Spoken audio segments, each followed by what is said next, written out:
Bom dia a todos, que a paz do nosso Senhor e Salvador Jesus Cristo esteja contigo, meu irmão e minha irmã. A mensagem de hoje tem como tema: há um tempo para todas as coisas. E nós vamos abrir a palavra de Deus no livro de Eclesiastes, capítulo 3, e eu vou ler do versículo 1 ao 2, que diz assim: Tudo tem a sua ocasião própria, o seu tempo para todo propósito debaixo do céu. Há tempo de nascer e tempo de morrer, tempo de plantar e tempo de arrancar o que se plantou. Até aí. Jesus, como sabemos, vivia numa sociedade agrícola e entendia muito bem do processo de semeadura e da colheita, e também do espaço de tempo entre as duas.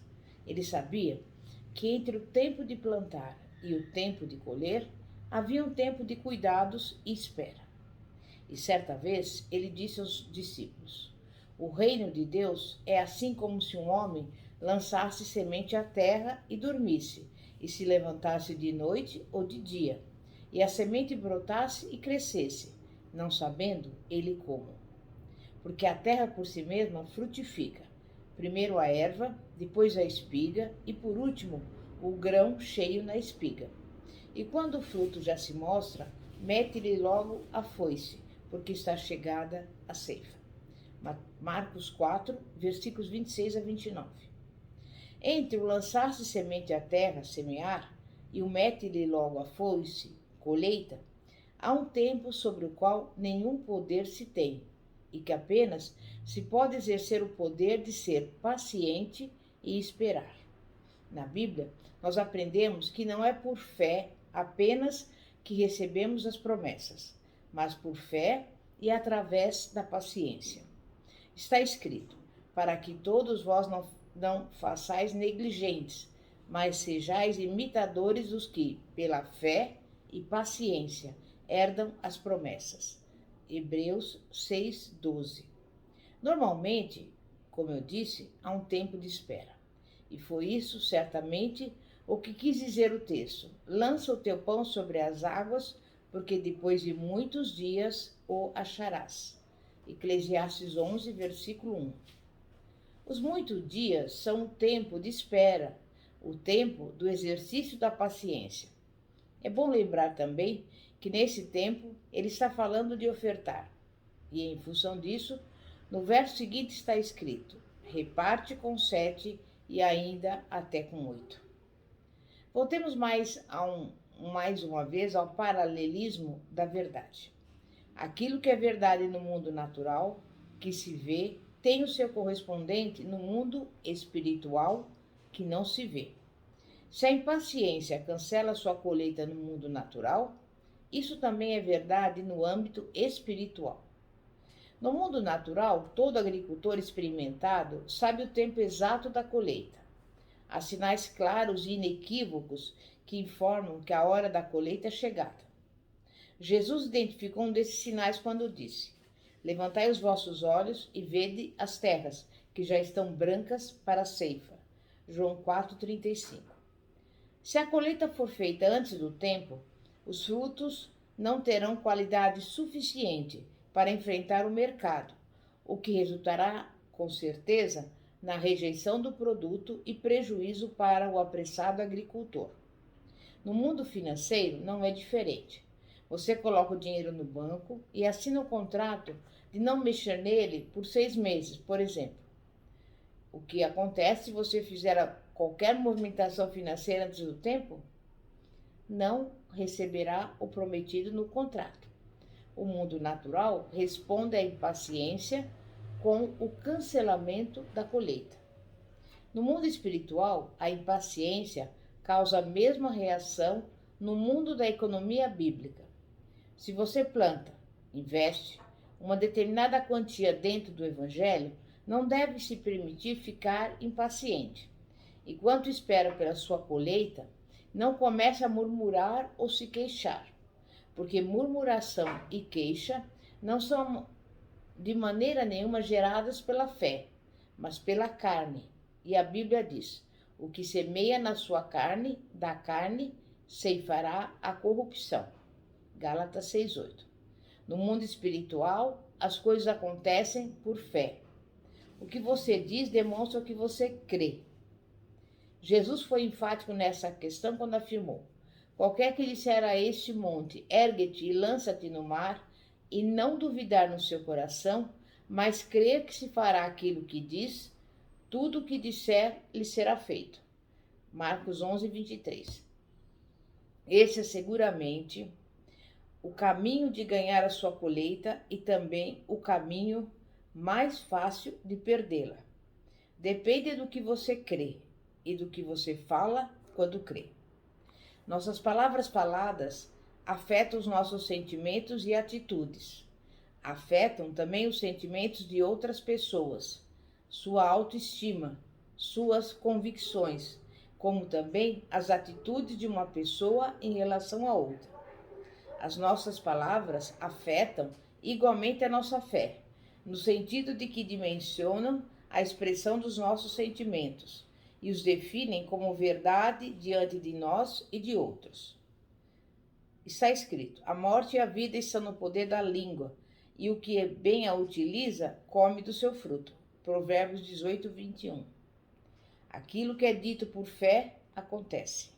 Em termos gerais, vemos as pessoas orando por uma coisa e confessando outra. Algumas oram para serem curadas, mas quando as encontramos e perguntamos como estão de saúde, elas respondem que estão mal e vão morrer.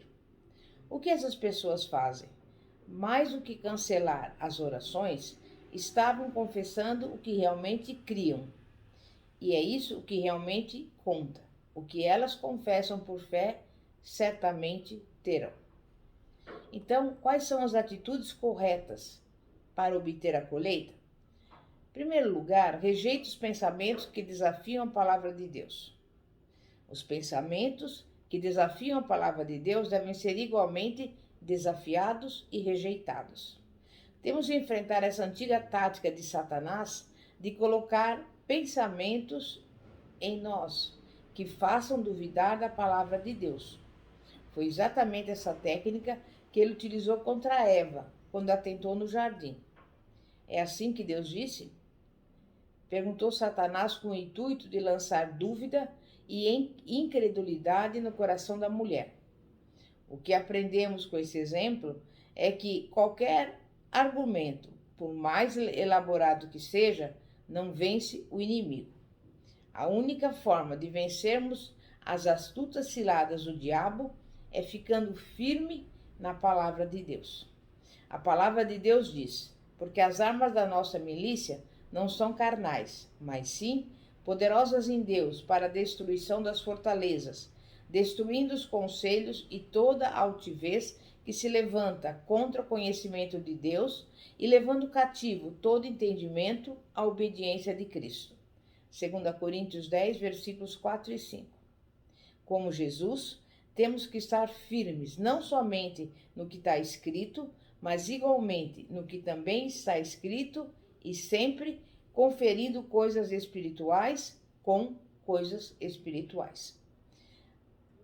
Em segundo lugar, mantenha a disciplina. No mundo natural, você precisa ter disciplina para obter a sua colheita, quer seja no campo da agricultura, quer seja no financeiro. No mundo espiritual, você precisa de mais disciplina ainda para obter a sua colheita. É preciso ter disciplina na oração, no exercício da fé e na espera, porque a impaciência cancelará a sua colheita. Em terceiro lugar, mantenha a sua confiança em Deus. Manter a confiança em Deus significa manter a fé e a paciência. Não há outro caminho. Para obtermos a colheita, também temos, por assim dizer, que guardar a fé e acabar a carreira. Temos que manter a fé até o fim e também temos que ser pacientes até o fim. Em função disso, Paulo nos orienta: e não nos cansemos de fazer o bem, porque a seu tempo ceifaremos, se não houvermos desfalecido. Gálatas 6:9. Todo impaciente é inclinado à precipitação. grande parte das vezes traduzida em palavras negativas. As palavras negativas, por sua vez, têm um incrível poder de destruição. Por isso, tenha fé, seja paciente e a sua colheita virá no devido tempo. É necessário, igualmente, seguir a orientação de Deus, o que diz a sua palavra, e também o que o Espírito nos orienta no dia a dia. Às vezes, irão ocorrer períodos de crise, então virá o desânimo e tudo parecerá dizer que as coisas não darão certo. Mas mesmo assim, a despeito de qualquer situação adversa, ainda que seja um exercício difícil, é preciso manter a fé e a paciência. Esse foi o quadro descrito pelo profeta Abacuque, acossado que estava pela descrença opressiva do povo ao seu redor e por causa do silêncio de Deus.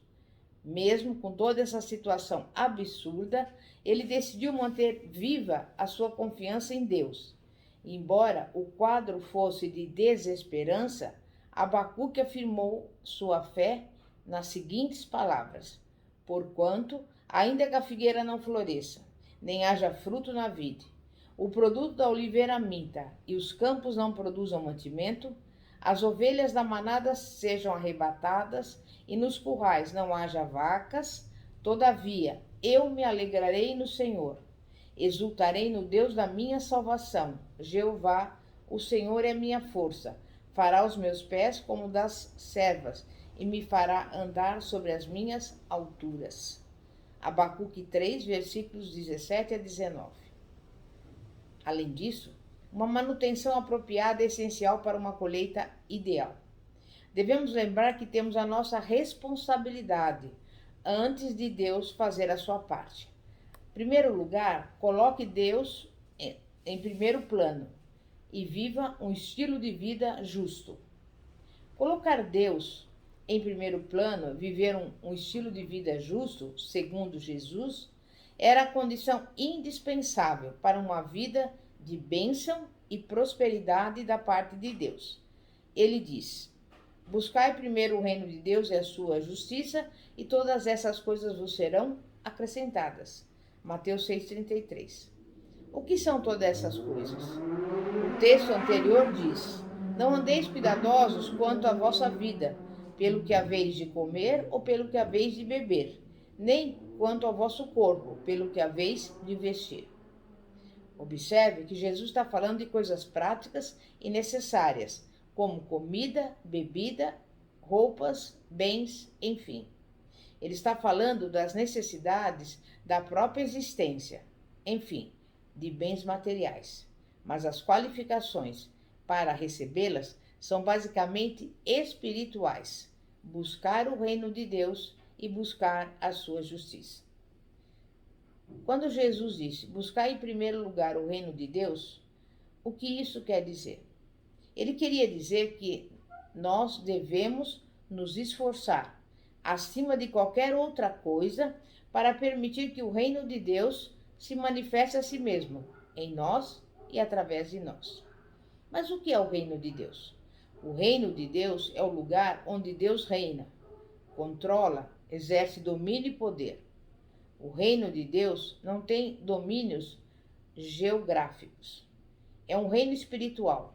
Paulo descreve isso do seguinte modo: porque o reino de Deus não é comida nem bebida, mas justiça e paz e alegria no Espírito Santo. Romanos 14, 17. Especificando que o seu reino não era regado pelas regras dos reinos humanos, mas era uma realidade espiritual, Jesus afirmou diante de Pilatos: o meu reino não é deste mundo. João 18, 36. Assim, buscar primeiro o reino de Deus é o processo de procurar ativamente o senhorio, ou seja, obedecer às regras de Jesus Cristo em sua vida acima de todas as outras coisas. E para que sejamos bem-sucedidos, temos que destronar toda e qualquer forma de mal em nossa vida e quaisquer outras coisas mundanas passíveis de nos dominar e entregar o domínio completo a Jesus. como o Senhor. É fazer o que Paulo disse: vivo, não mais eu, mas Cristo vive em mim. Gálatas 2:20. Mas o que é a justiça de Deus? A justiça de Deus não é a justiça que vem das leis e regras feitas pelas mãos e vontades do homem. A justiça de Deus é a justiça que vem da fé.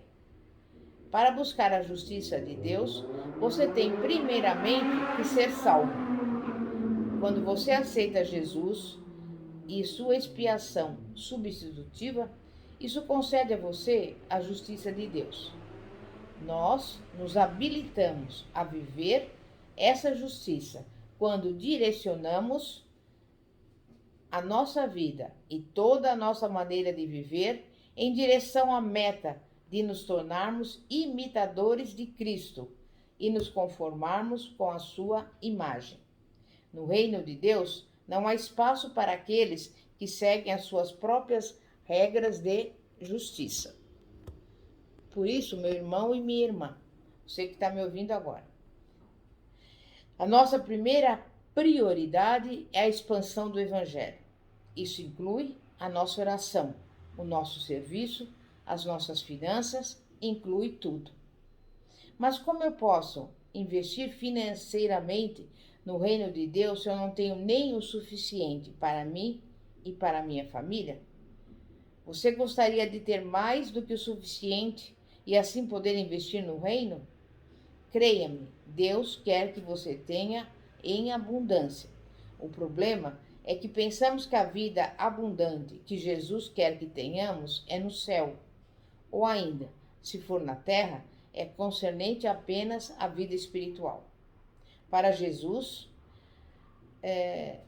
se espiritual envolve também viver uma vida onde todas as necessidades sejam plenamente supridas, inclusive as financeiras. E isso por causa do Evangelho, da vontade de Deus expressa nele, e não por causa da nossa avidez por conforto ou luxo. A diferença entre prosperidade e riqueza não é só semântica. Há ricos que são pobres diante de Deus e vivem uma vida miserável de preocupação em como guardar e proteger o dinheiro que têm. Ser próspero é ter em abundância para suprir todas as necessidades, ter para investir no reino e ainda sobrar para ajudar ao pobre e ao necessitado. Amém? É momento de oração. Santíssimo Deus e poderoso Pai, Pai de nosso Senhor e Salvador Jesus Cristo, nós estamos aqui diante da Tua presença e, em primeiro lugar, te agradecemos, porque mais um dia estamos aqui para glorificar o Teu santo nome. Eu quero pedir em favor daqueles que são doentes. Visita essas pessoas na UTI, no leito de enfermidade, no hospital. Restaura a saúde. Dá-lhes a cura divina. Também visita aqueles que estão passando por necessidades. Envia a provisão a essa pessoa, aonde ela estiver. E ainda visita cada lar e cada casa, repreendendo todo mal, toda briga, toda contenda, toda divisão. Mas coloque nesta casa a união, a harmonia, a paz que excede todo entendimento. Também é o que eu lhe peço e desde já agradeço em nome de Jesus. E neste momento também eu convido você a se inscrever no nosso canal de YouTube, que se chama Igreja Poder de Cristo. E tem como símbolo, claro, uma semente, porque a semente representa a palavra de Deus. E que você possa, dentre os mais de 1000 vídeos, ouvir uma mensagem para a sua vida. Pastora Fátima, da Igreja Evangélica Apostólica Poder de Cristo, situada na Avenida Ouro Fino, 2212, Bosque dos Eucaliptos. Lembrando também que você pode enviar a sua mensagem pelo WhatsApp no seguinte número: 0 operadora 11 9 42 29 55 33. Que a paz de nosso Senhor e Salvador Jesus Cristo esteja contigo. Glória a Deus, aleluia. Amém e graças a Deus.